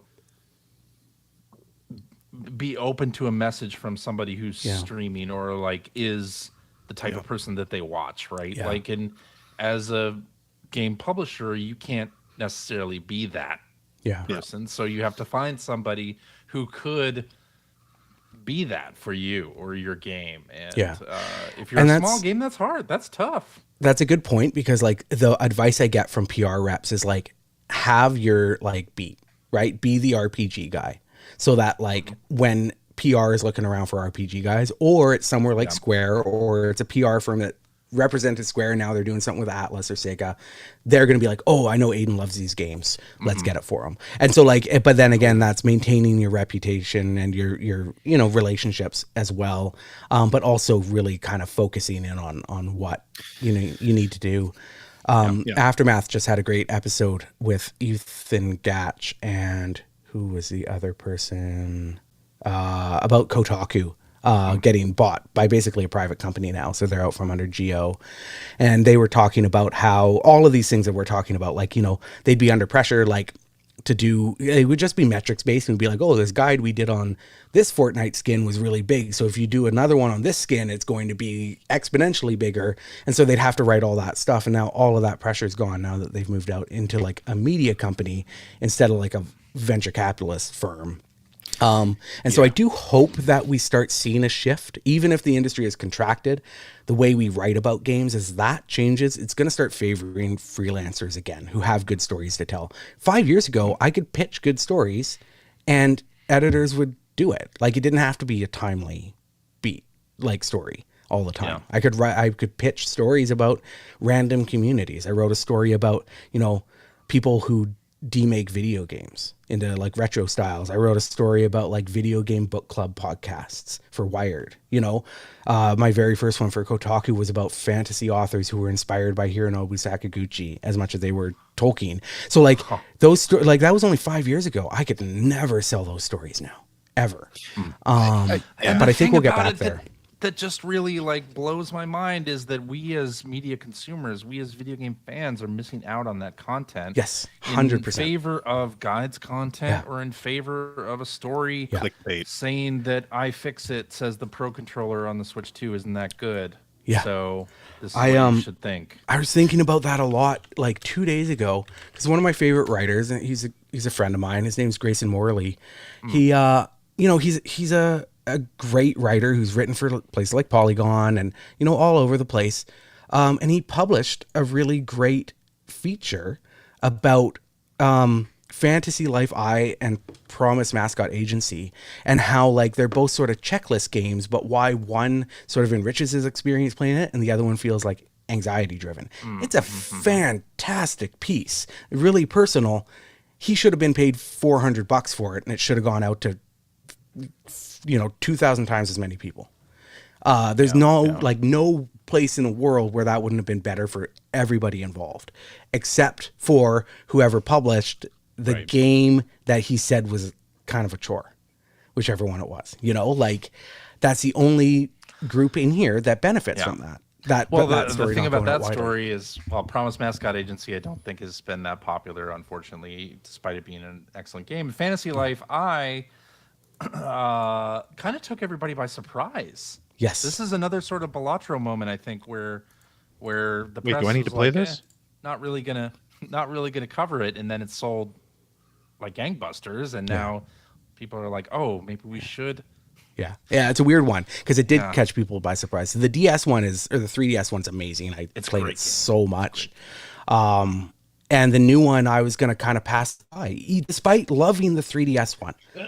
I was like, you know what? I just don't have the time for it. But then coverage, like you're saying, was I ended up buying a physical Asian copy because now I'm like, I love the first one, and clearly I do have to play this new one. And that's a great example. Real good. You're gonna like it, I think. Good, but Level 5 has become a very different company than it was when the first 3DS game came out. So I was kind of like gonna wait and see. Kind of thing. Absolutely. Like I've lost a lot of faith in Level 5 since the first one came out. And so I was surprised it got the feedback it did, the response it did. But word early of mouth, on there when it came out, not a whole lot of people were talking about it. Not a whole lot of people were streaming it. I tried to find videos on it. You'd find smaller streamers, smaller video content creators who were creating content for it. And then it's like, oh, okay, I can get on board, seeing their opinions on this game that I know I'm interested in, but it isn't being covered very much by anybody else. So one thing that I think is really vital that a lot of people haven't been talking about until I saw somebody mention it the other day is that so we talk about Balatro getting a lot of coverage, right? And Stardew Valley as an indie game getting a lot of coverage or whatever. But Stardew Valley getting 10,000 features on the internet doesn't help other random indie games, right? Right. What we need is people talking broadly about indie games or games in general. And a huge piece of the pie that's missing now is you used to be able to post screenshots directly to social media from your console. Then Twitter imploded, and you can't do that anymore. I keep waiting for Blue Sky to hit that moment so much, and so I still do it. I played through Dark Souls on my Switch too recently, playing through Final Fantasy X, and I'm saving my screenshots. I'm going to my phone. I'm uploading them, downloading them off the app. I'm making You're posts a rare for my beast. I know, and it's so much effort, but I love doing it, and they are my highest engagement posts I make by far. I get so much conversation, so many retweets, so much feedback. When I make hot takes about Final Fantasy X and make people mad, that's always going to work, but doing screenshot threads the way I always used to when I could just upload straight to Twitter. That was the best. It was the best. And now you can't do that because you don't have people basically live playing these games in slow motion anymore. And that was the best exposure little games could get. And so, Dodonia, I just played it last night for the first time. I was taking screenshots and I was like, what is this game? How have I never seen this before? And so I made a point to rush to Blue Sky and send out pictures, screenshots of it to my 10,000 followers because I'm like, I need 10,000 more people to know about this game. But most people aren't going to go through the level of effort that I go through. And I don't know what to do about that. We need a way for that grassroots stuff to really take off again. What we need to do about it is to reduce the friction. I mean, we 100%. We were there. And absolutely. It's just, so. Well, we also need, are people on social media interested in posting things about good things instead of just posting about how much things suck now? That's true too. But also I would love to hear more about what small game people are playing, but what they're playing now. The big problem is it comes back to engagement, and it feels good to have engagement on your stuff. When I post make a post saying I think the first 45 minutes or first hour of Final Fantasy X are like nonsense and bad and hurt the game, I get 7 million replies. Yeah. When I write about why I think that like the laughing scene in Final Fantasy X is actually really good despite being campy and poorly acted and directed, It's so campy. nobody says anything. It's right. human nature. And so like it's human nature to like seek out and engage with conflict. And I don't know how the web recovers from that. I don't like, I have no answers about how to fix that.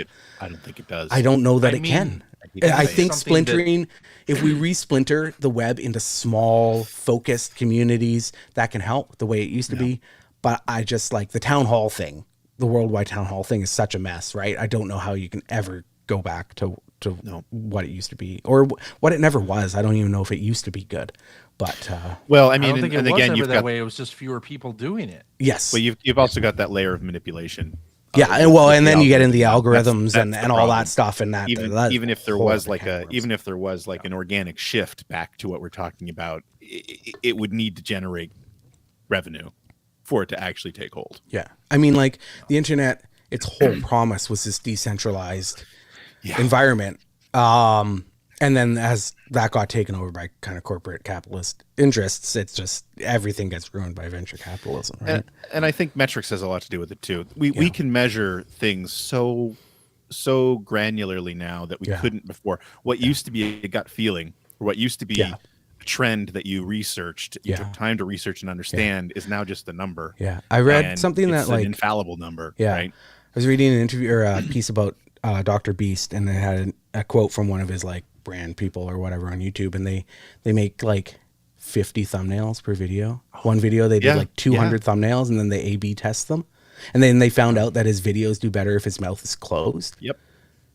Like that's crazy. insane. We don't need to know that. Like that. That's bananas. You know. But that is the perfect encapsulation of what I'm talking about. Yeah. Because you know, as a very small time YouTuber who puts a lot of time and effort into what I produce. Yeah. There's an element of knowing it's never going to really take off. Well, it's never going to take off unless the algorithm notices it. But you go on YouTube and that's it. You see there is a very specific format for thumbnails, and it really doesn't matter what the content is. Yeah. It matters what the thumbnail is, which to me is insane. Everybody hates them too, but everybody clicks on them. Right. Yeah, and so it's like, it doesn't matter if people hate them. It doesn't matter if they're stupid. Right. They are the thing that people are most likely to click. And if people are more likely to click it, if the face is in the bottom left corner than the bottom right corner, then you pop it in the bottom left. And then it's that self-fulfilling like prophecy of like, you know, you do the things that are more effective, and then they bear out in the stats and stuff. But I will remind Greg, I don't know if you remember this. We had at Ziff Davis, we had a pretty good separation between like ad sales and content, and also like the circulation people and content. There was a bit of a separation there, but on occasion they would weigh in on what your cover looked like. And I don't know if you remember this, there was Pokemon. Well, Pokemon. When I was at Expert Gamer, it was Pokemon, but yeah. But there was a feeling that the color purple was not good to put on the cover. Like, don't use purple because purple covers sell worse. Not even talking about the content at this point. You're right. So very similar, like sort of talk, but now it's to a micro level. Like that was more macro level where, okay, the whole color is off limits. Whereas that's now what it's I'm like saying. We're talking about Mr. Beast and whether his mouth is open or not. Like that is... We generate so much data at this point that can be... Yeah. That's why like every product, like... Good and evil. Yeah. Every company now, like the product isn't the product. The product is the data. Yeah. That's like the foundation behind every new like corporation. Every decision. Yeah. It's not about gut feel anymore. No. And like, you know, this is a whole can of worms, but this goes back to what Cambridge Analytica was doing in 2016, and like it kind of spawns out from there. And that micro targeting of audiences is just crazy and manipulative. And I don't think we've ever really faced that up. It works. It does. How are you going to fix something that absolutely totally works? But I mean, like, because, you know, there's lots of things that generate a lot of revenue and are effective, but they have no long-term stability, right? You need Like, to have someone who's willing to take a hit and put up some guardrails. And unfortunately, yeah, unless the and whole you world need decides to do that, governments that are do it. coming in with like major regulation and stuff like that. it's And not that's gonna just happen. not the reality of the true. systems that we live in true. yet. Yeah. You know, hopefully that can change. Yeah. But that's a painful change too, right? Anyway, this is going way off the rails. But Oh, I mean, Yeah, this has been a fascinating conversation. I love that we started with 90s video game magazines and we've ended up with Cambridge Analytica. That was that's where my head's at. Yeah, Quite a trip. Quite a trip. Yeah, actually, I did want to, before we end, which we've already been podcasting for an hour and 24 minutes. So we had some listener questions. So I want to sure. at least do those while you're here, Aidan, because some of these could be interesting. All right. I'm not going to play the Phil song. Just pretend that happened. This is a no fill zone this week. That's good.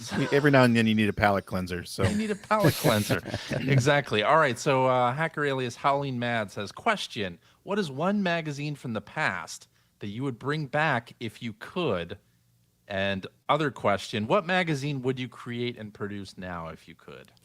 Oh, those are fantastic questions. I love, as much as like my heart is with EGM and the Ziff stuff, and I'm not even like flattering you guys, I would love to bring back something like Game Fan, because I think that fanish element of it is just so important to the gaming culture for a lot of the reasons that we've been talking about. Like somewhere where you have, basically an enthusiast fanzine that got, ate a Mario mushroom and grew up into like a full on like nationally distributed magazine that I could get in Canada. Like it was so unique what it did, and the way it approached games, the games it covered. I just love Game Fan for that reason. And what would I make? Well, I mean, I ran a blog about books for a long time, and a big part of my drive as a book blogger and now as a games journalist is understanding the people behind video games, the people who make games, and the people who play games. And so I would love to do a magazine that was focused on creators and communities, specifically, not games, but creators and communities around games, whether that's the culture at the companies, the developers that are making games, whether that's like, what drove, what's his name, Local Thunk to make Balatro, what makes him tick? What are the communities of fans out there doing, major overhauls in the ROM hacking scene? Like what drives them to pour thousands of hours into something that like, is just going to make a small splinter of people happy, but like make those people really happy. Those types of stories, I love them. And I'd love to see something along those lines as a magazine. Yeah. Greg, what about you? Magazine you'd bring back and magazine you'd want to make? I mean, bringing back, I can't fault the whole idea of Game Fan. For as much as I look back at Game Fan though, and I do have a very different take on Game Fan than I did when I was younger. But the general feeling of that magazine is kind of what you just described, Aidan, where it was just like, it's not to say that editors at other magazines didn't have a passion for games, but it didn't come through the pages the way it did in Game Fan. Looking back on it now, a lot of it was really amateurish. Yeah. The layouts are hard to look at on a lot of pages at this point, but boy, it hit at exactly the right time and when I was exactly the right age. And the passion just shone through in every page of that magazine. And that's what they had going for them. Yeah. And I think like the other magazines knew what they were doing, right? Game Fan didn't really. They were making it up as they went along. They were breaking the rules that other magazines were too afraid to break. They were trying things that maybe didn't work, but came across so endearingly. And I love that. As far as creating something new, I think the thing that I would love to create already exists, but I'd love to see this created on a more frequent basis and have like national distribution, and that would be a profound waste of time. If you haven't, I mean, you mostly just have to support their Kickstarter for each new issue, and I was honored and lucky enough to actually be one of the writers in the first issue, and that is just they're very dense, but they're very extremely interesting and well written articles. A lot of them are very personal, which is great. Which is one of the things actually I love about the boss fight books as well. Yeah. Is that they're extremely personal stories usually. Yeah. But also very informative. And I feel like Profound Waste of Time kind of sits in that same place. Yeah. Beautiful magazine. Yeah. I'm gonna third Game Fan on this. And part of it is that their enthusiasm. Yeah, okay, maybe Dave Halverson wanted to sell a bunch of copies of Snatcher on Sega CD. That's a noble goal. On PlayStation, right? Like, yeah, some of the things you wanted to sell were a little less noble than Snatcher, but yeah, well, some of those things were. Hermie Hopperhead, or Hermie Hopperhead, that's right. That's the one.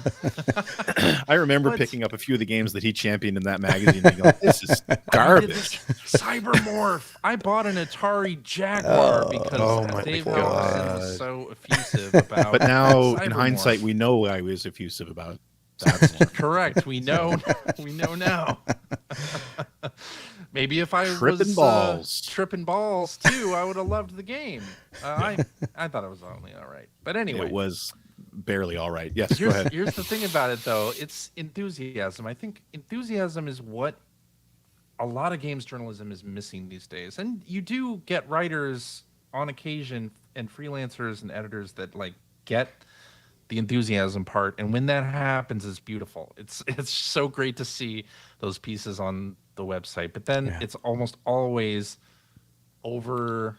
Do they drive clicks? It's drowned out maybe by other things like negative stories or.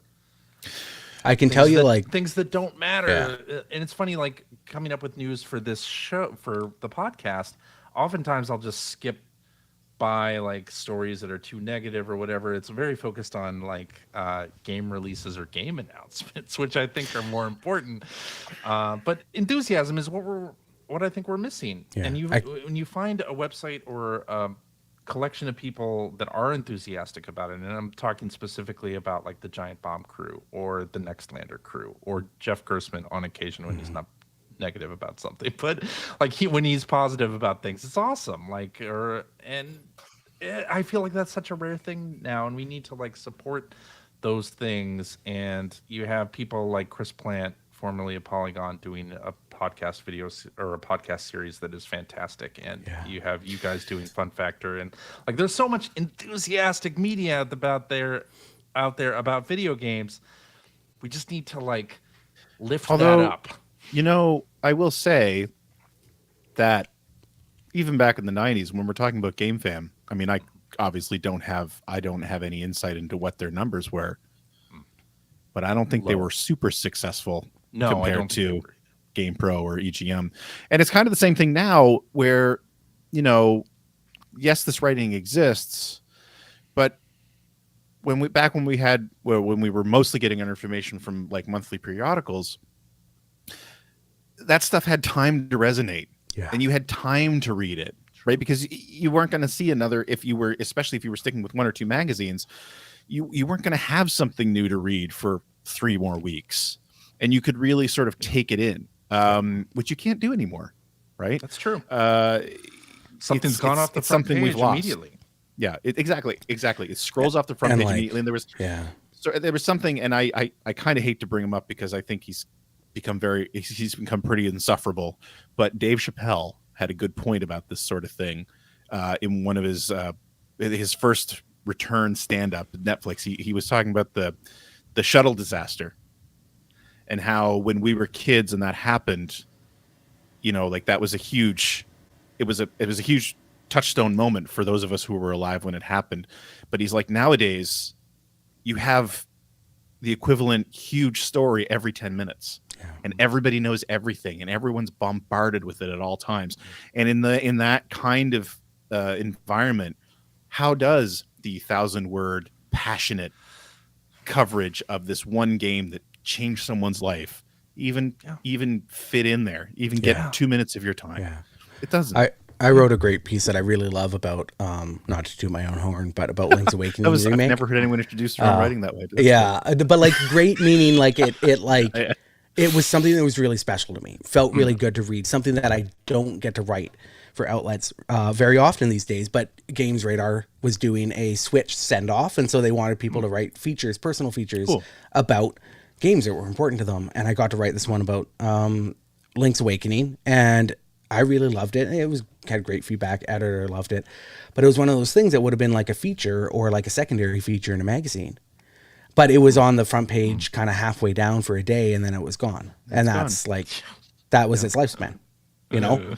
And now it's my job to like share it if I feel like I want to try to drive more traffic to it. And it's just what a switch, because we started this episode you talking about a particular issue of a particular magazine that had a review of a particular game in it that stayed on your bedside and that you reread for months or years. I literally still have it. It's like in a box. Like, I mean, I'm the same way with the Mega Man 2 issue of. I still have my Mega Man 2 issue of Nintendo Power because it was the first one that came to Canada. I don't know if you remember that too, but it's the issue's falling apart. It's been read and opened and flipped through so many times that it's literally falling apart. Yeah. But again, that doesn't happen on the internet. I mean, I go back to look for the writing that I did 30 years ago, and you can't find it. Yeah, I mean, people like who did writing 5 years ago, 2 years ago, it's gone, right? Yeah. You know, I wrote something for Game Informer just before the original run closed, and it's like an actual magazine that I can flip open and see my feature, and I'm like, this is something else. I've written a lot, and I've had a lot of things with a lot of like page views and reads and shares. There's something nothing like seeing that in my hand. It's true. And I'll have that as long as I want it, you know. Pretty magical, and that's not gone because, like you say, profound waste of time. There's great zines. Sasha's Retro Zine is fantastic. Darren Hupke does a really great fanzine as well. Pixels and Polygons, and so like they're out there. Pixels and Polygons is the name of his podcast. You should listen to it. It's good. But he does a great fanzine. So they are out there, but they're just not those mass distributed things that are accessible to people, right? You need to look for them. Right? You need to look for them. You're not going to but they're worth looking for. Discovering them. Yeah, exactly. I think the magazine that I would do, I'd go back to doing a fanzine, because the tools to do a fanzine nowadays are much better than they were back then. Really better than going to like what store did you go to use the Kinko's. Xerox machine? Office Depot or Kinko's. Or the first time I did it, it was the copy machine down at the Ace Hardware. Hey. It was really low tech. Yeah. You know what's so funny is like I came up through fanzines. You know, like I want a Hugo. You can see it behind me. I won it for best fanzine. But I would get so much flack from the traditional fanziners who are like, oh, it's not a fanzine because it's a blog. It's not a periodical. It's not published, you know, monthly in discrete issues, or it's not physical or this or that or whatever. So it's so funny how that's all so like, you know, it all kind of comes around in a big circle. Interesting. That's interesting. But, yeah. Good times. How are we doing on about certain games that I have great memories about? Maybe it's Speed Devils Online. Maybe it's Phantasy Star Online. Maybe it's Sea of Thieves. Maybe it's Friday the 13th the game. Like this podcast should be called Burnout, really. But that's the whole reason it exists. Like the original Burnout, way back. Burnout 3. Burnout? Okay, yeah, 3 was kind of the big 4. popular. But no, one, right? honestly, it has nothing to do with the game. Okay. The whole reason the whole reason this podcast exists is because when I left Ziff Davis and moved back to Canada, I kept in touch with a lot of people, but CJ in particular. CJ and I hit it off pretty well right from the start when I came to Ziff Davis, and the way we communicated. That was the easiest thing to do is we both loved to play Burnout. So we would play Burnout online for hours most nights and just chat about games. And it literally was like, you know, and this was around the time One Up Yours was really big. And it's like, we could do that with this conversation. So everybody thinks it, right? Like I've sat around with my friends talking about Magic cards, be like, man, we should put some microphones on. Like people would listen to this shit. Totally. And you guys like actually did that. And it's like, you're on episode 972. So like you guys are right. So you'll blink and you'll be at episode what a profound waste of time. All right, let's finish up with this tweet from hacker alias Lurid Context, who says, what's your favorite writing in a video game? Could be great dialogue in a game with a bad plot or vice versa, or maybe just cool barks. I don't know if that's a humanity reference or what, but I'm gonna answer this because I already know what my answer is, and it's a recent game, one that came out this spring, Wanderstop, And every writer I know loves that game. God, it's such a good game.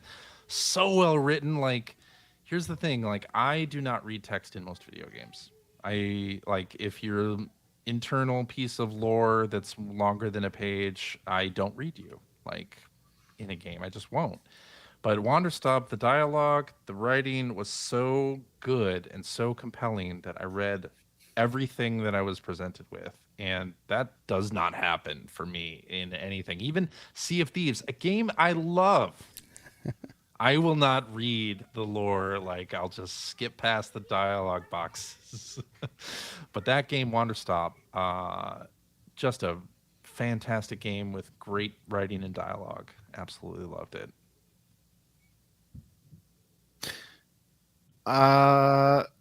Honestly, the first one of the things that comes to mind is Guitaru Man. I just love the dialogue in Guitar. It's so stupid. It's so fun. And CJ or Phil and I always, reference the fail in all things. The little diatribe that the antagonist has at the very end of the game, where he's just telling Yuan what a failure is just by yelling these things like how can't do this, can't do that, failure in all things. It's so funny. But I'll say the game that I'm playing right now, Expedition 33, has fantastic dialogue. Yeah. And I just actually got a new character named Minoko, who loves to fight and loves feet. And it's creepy as hell. I just got him, and you fight. So the whole point of this character is that he can morph into other. He's basically the same as like a Persona game where you're capturing the enemies, like and a you're able to use like a Shang Tsung. Exactly, right? So, but the way he does it is when you kill some enemies, their feet can be harvested, and when he harvests their feet, that's when he gets their abilities. He can morph into them by harvesting their feet, which when they introduce it is like, well, that's weird, but okay. Yeah. But then you get into a battle with him, and the random dialogue he'll say to the creatures like, "Ma, you have lovely feet." It's like, oh man, so creepy. But anyway, but it it's also really works for him. Yeah. The writing in that game's great. Yeah, Expedition 33 is fabulous. No. My favorite, I have two answers. I think my favorite thing about video games is that they can do things no other narrative mediums can do. So my head immediately goes to some of those games that don't have any dialogue at all. My kids played a game called Blanc recently on Switch, and you play as, it's like black and white. You play as a fawn and a little dog, and you do sort of like environmental puzzle solving to reunite with your family. There's no dialogue, but like the story comes through so clearly because of that, or in spite of that, I guess I should say. So I love games like that. They're wonderful. Like Neva.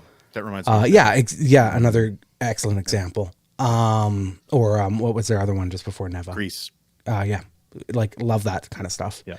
And then a classic that I played through earlier this year for the first time fully was Vagrant Story, which I just adore dearly. Vagrant Story broke me. It's such a fabulous game, and the fact that it was written and published in like 2000 is just unreal to me. To go from Vagrant Story, and now I'm playing Final Fantasy X, which I would say does not have good writing. Don't at me on Blue Sky about that, but it to understand that like Vagrant Story was written and published by Square like just before Final Fantasy X came out, and like the gulf. And I'm not just talking about like Alex O. Smith's like localization, which I think is pound for pound, like within context, like the best game localization of all time. But also just like the complexity of the story and the depth of the story that like actually bears out as you talk about it more. Often games start falling apart as soon as you start trying to like unravel their complexities, really especially of that era.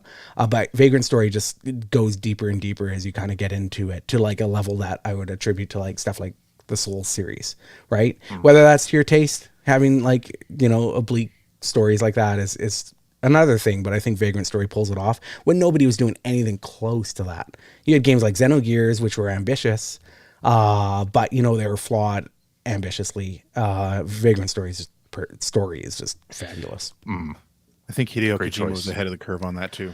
With Metal Gear Solid, I think he went off the rails. He did go off the rails. That's exactly what I was going to say. Metal Gear Solid, though, I think was his apex. Absolutely. This is just the perfect amount of Hideo Kojima-ness. Yeah, it's so funny you say that because I followed up Vagrant Story with Metal Gear Solid. I think I might have snuck Parasite Eve in the middle of there, which did not have great writing. And the last 3 or 4 years of the 90s were fantastic for games. So good.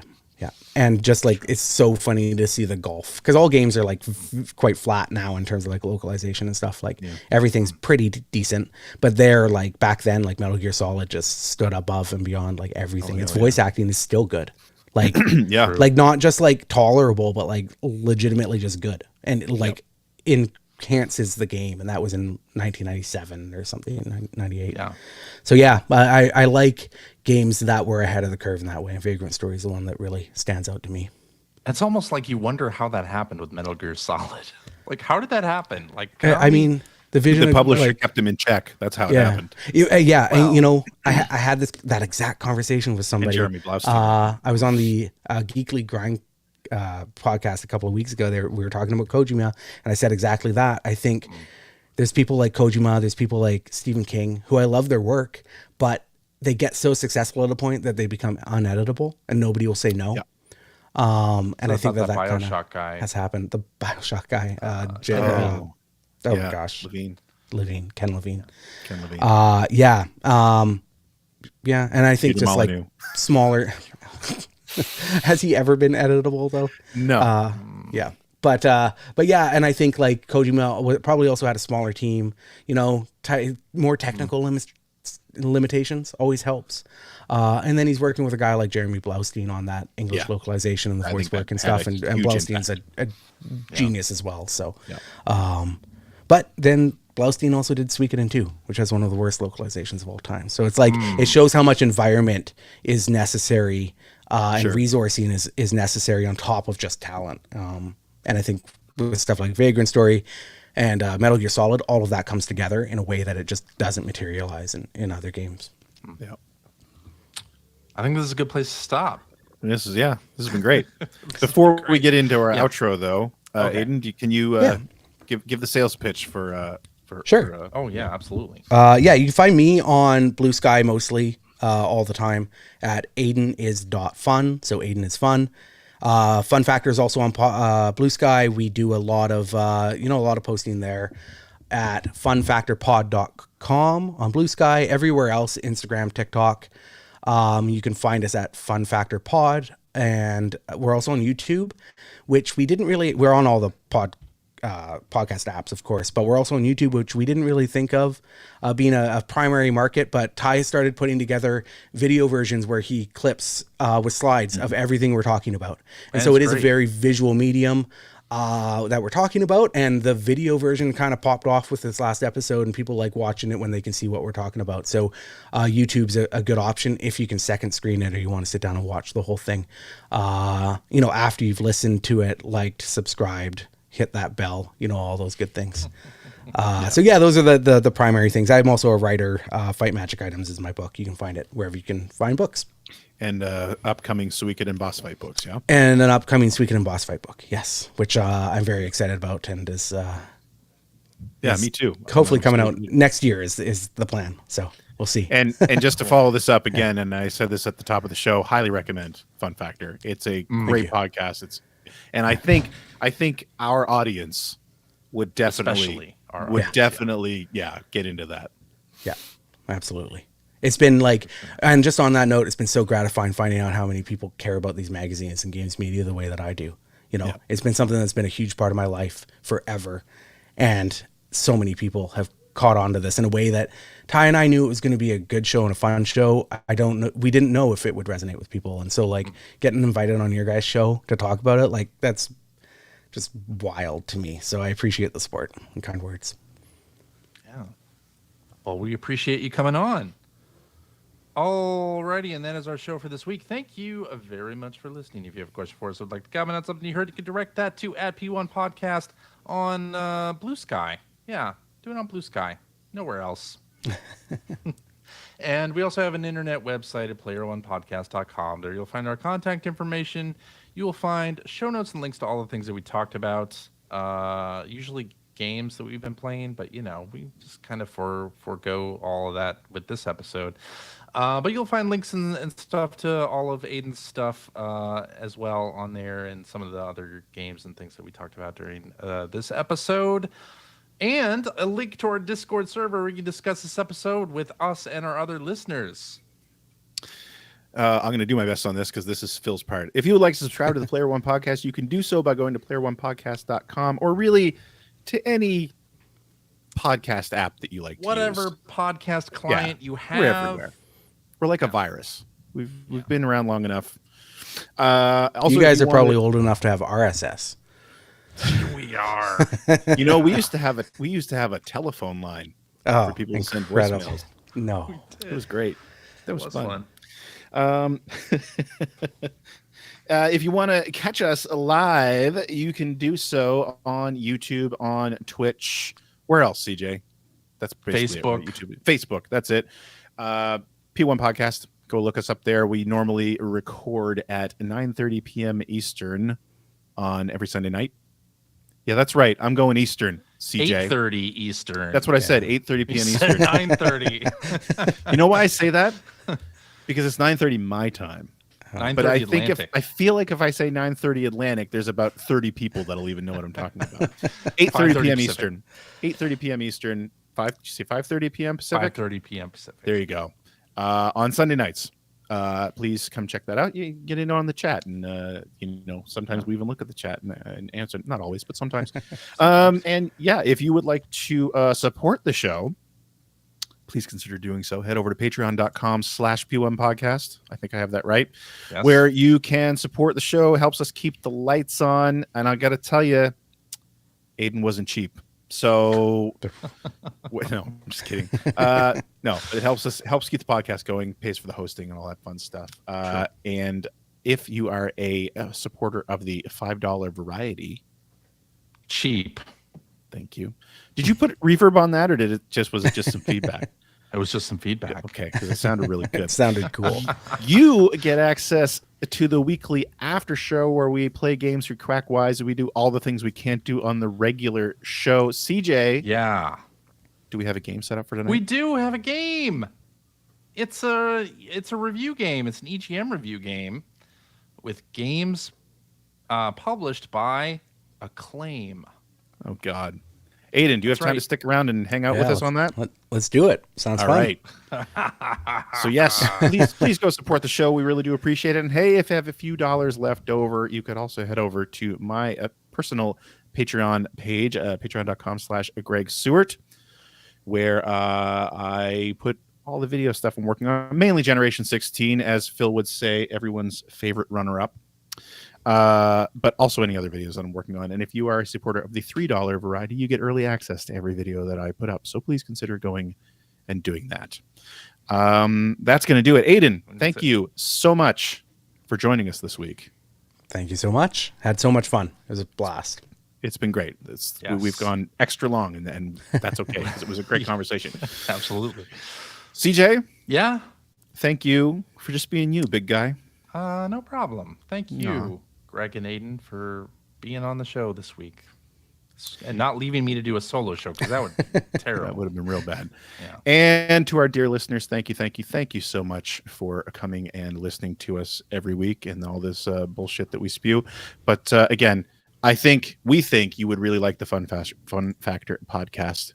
If you like the kind of stuff that we talk about, three old men talking about old video games and working at old magazines, you can go to Fun Factor and listen to two slightly less old men talk about old video games and old video game magazines. So please do so. Thank you so much, and we hope to see you again next week.